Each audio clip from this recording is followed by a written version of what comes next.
बिस्मिल्लाहिर्रहमानिर्रहीम। अस्सलाम वालेकुम स्टूडेंट्स, कैसे आप सब? उम्मीद है आप सब ठीक होंगे। अल्लाह आपको अपनी हिफ्ज़ व अमान में रखे। अगर आपने मेरा चैनल सब्सक्राइब नहीं किया है तो जल्द से जल्द इसको सब्सक्राइब भी करें, शेयर भी करें, लाइक भी करें, ताकि आपको आने वाली तमाम नई वीडियोस का नोटिफिकेशन मिलता रहे।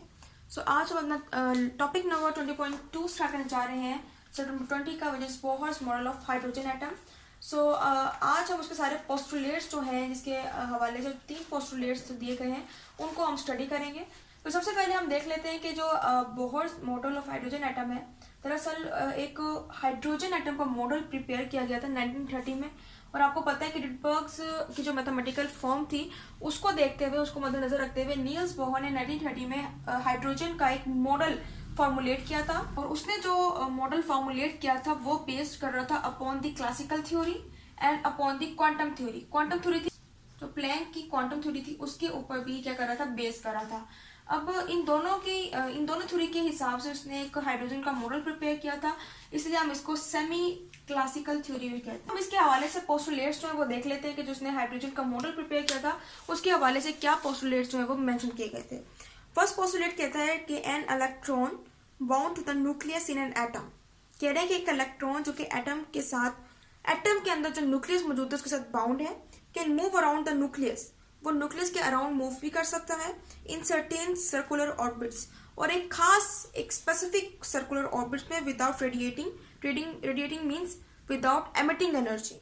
These orbits are called the discrete stationary states of the atom, और इनको हम discrete stationary states of the atom भी कहते हैं। Stationary state of an atom।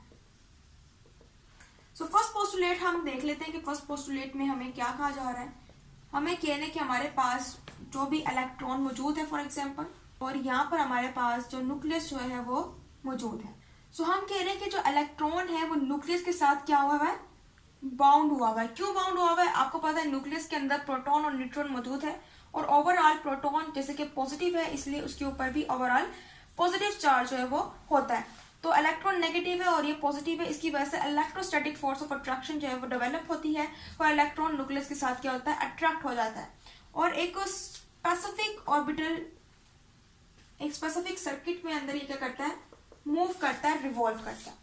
इसके अलावा हम कहते हैं कि विदाउट रेडिएटिंग, यानी कि बगैर एनर्जी को एमिट किए, ये न्यूक्लियस के साथ बाउंड भी रह सकता है और उस ऑर्बिट के अंदर मूव भी कर सकता है without emitting energy, any kind of energy. फिर कहते हैं कि जो हमारे पास जिस ऑर्बिट के अंदर इलेक्ट्रॉन मूव कर रहा है वो है हमारे पास discrete stationary state of an atom. इधर डिस्क्रीट का मतलब क्या है कि हमारे पास जिस ऑर्बिट के अंदर, जिस पाथ के अंदर इलेक्ट्रॉन मूव कर रहा है, अब आप देख सकते हैं ये क्या है, इसके ऊपर चार्ज डेवलप्ड है, यानी कि ये चार्ज है। फर्स्ट बात तो ये आ गई। दूसरी बात, ये चार्ज होने की वजह से इसके अंदर पोटेंशियल भी मौजूद है, पोटेंशियल एनर्जी भी मौजूद है।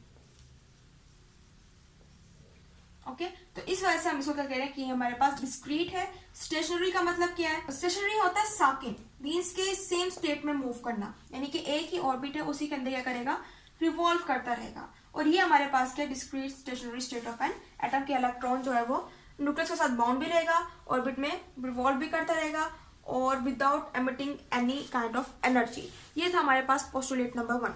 पोस्टुलेट नंबर 2 हमारे पास है कि ओनली दो stationary orbits are allowed for which orbital angular momentum is equal to an integral multiple of h over 2 pi। अब दूसरे पोस्टुलेट के अंदर हमें एक इक्वेशन जो है वो दी जा रही है, और हमें कहा जा रहा है कि जब इलेक्ट्रॉन मूव कर रहा है एक ऑर्बिट के अंदर, तो उसकी वजह से मोमेंटम जो है वो प्रोड्यूस हो रहा है।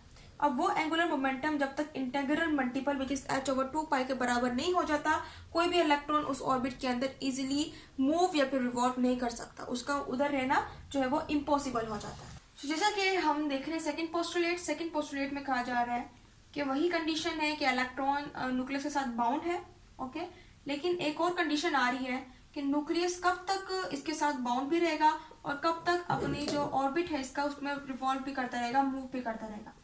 तो हम कहते हैं कि जब इलेक्ट्रॉन और जो न्यूक्लियस बाउंड है और इलेक्ट्रॉन रिवॉल्व कर रहे हैं अराउंड 8, तो एक एंगुलर मोमेंटम, एक मोमेंटम जो है वो क्रिएट हो रहा है, और इधर जो हमारे पास मोमेंटम होगा वो एक एंगुलर मोमेंटम होगा, क्योंकि एक एंगल जो है वो हर जब रिवॉल्व करेगा तो हर पॉइंट पे एक एंगल जो है वो प्रिपेयर हो रहा है और वो हमारे पास एक एंगुलर मोमेंटम क्रिएट करेगा,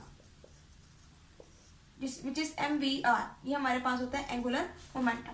तो हम कह रहे हैं कि इलेक्ट्रॉन तभी उस ऑर्बिट के अंदर रिवॉल्व करेगा, इलेक्ट्रॉन तभी उसके अंदर रिवॉल्व करेगा, उस ऑर्बिट के अंदर स्टे करेगा, मूव करेगा, कब? जब तक एंगुलर मोमेंटम जो है वो बराबर रहेगा to the integral multiple which is h/2π।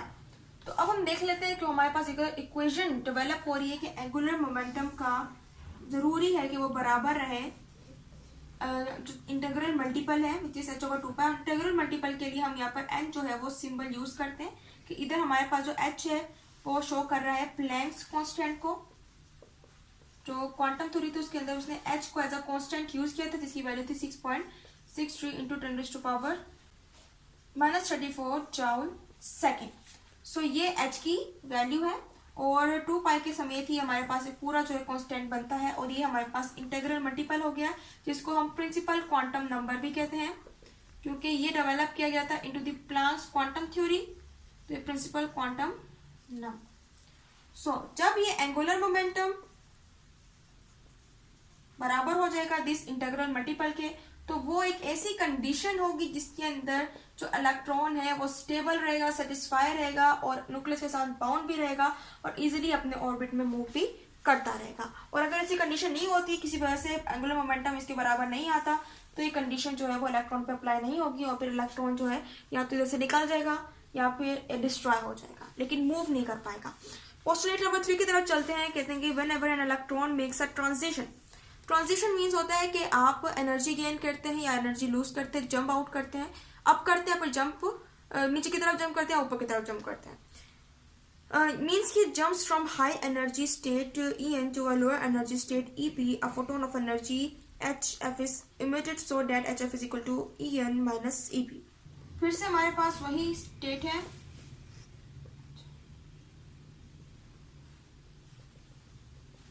So third postulate की तरफ चलते हैं। थर्ड पोस्टुलेट कहता है कि आपके पास अगर इलेक्ट्रॉन जो है वो जंप अप कर रहा है, ट्रांजिशन का मतलब है कि आप जंप आउट कर रहे हैं या जंप नीचे की तरफ जंप कर रहे हैं। सो ट्रांजिशन मीन्स के फिर एनर्जी जो है उसके लेवल में चेंज आता है, तो एनर्जी एमिट हो रही होती है, एनर्जी एब्जॉर्ब हो रही होती है। सो फॉर एग्जाम्पल अगर इलेक्ट्रॉन जो है वो लोअर ऑर्बिट पर मौजूद था, दिस इज लोअर ऑर्बिट जो कि नीचे की तरफ है।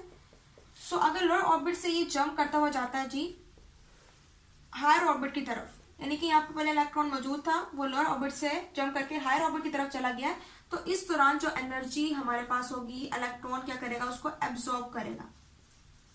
Electron absorb energy. और फॉर एग्जांपल हमारे पास इलेक्ट्रॉन हायर ऑर्बिट पे था और फिर वो जंप करके लोअर ऑर्बिट की तरफ पहुंच गया, तो इस केस में हमारे पास इलेक्ट्रॉन जो है वो एनर्जी को एमिट करेगा। अब जो हमारे पास एनर्जी एमिट और एब्जॉर्ब हो रही है वो हो रही है in the form of photon, और फोटोन के लिए हमने यूज किया हुआ है HF। यहाँ पर F जो हमारे पास फ्रीक्वेंसी है C/λ। ओके, सो ये हमारे पास फोटोन को शो कर रहा है और फिर हम कह रहे हैं कि एनर्जी जो है यहाँ पर एब्जॉर्ब भी हो रही है, एमिट भी हो रही है, तो फिर हमारे पास इक्वेशन जो है वो डेवलप होती है जिसके अंदर हमारे पास En माइनस EP, हम इसको मेंशन कर सकते हैं, जिसके अंदर ये हमारे पास न्यूट्रॉन फोटोन को शो कर रहा है और ये हमारे पास हायर लेवल है, हायर ऑर्बिट है, और ये हमारे पास लोअर ऑर्बिट है। इधर हमारे पास एनर्जी क्या हो रही है, एब्जॉर्ब हो रही है, इधर एनर्जी हमारे पास क्या हो रही है, एमिट हो रही है। सो ये था आज का हमारा लेक्चर। उम्मीद है आपको लेक्चर समझ आएगा। आज हमने 3 पोस्टुलेट जो मेन पोस्टुलेट्स हैं बहुत ज्यादा इंपॉर्टेंट है, शॉर्ट क्वेश्चन में भी पूछा जा सकता है आपसे और MCQs में भी पूछा जा सकता है। सो ये था आज का हमारा लेक्चर। सो इंशाल्लाह अगले लेक्चर में मिलेंगे और मजीद जो बोहर्स ऑर्बिट के हवाले से जो हाइड्रोजन एटम का मॉडल उसने प्रिपेयर किया था डी ब्रोगलीज इंटरप्रिटेशन के हवाले से, उसको हम स्टडी करेंगे। सो हमारे साथ रहेगा। Take care and Allah Hafiz.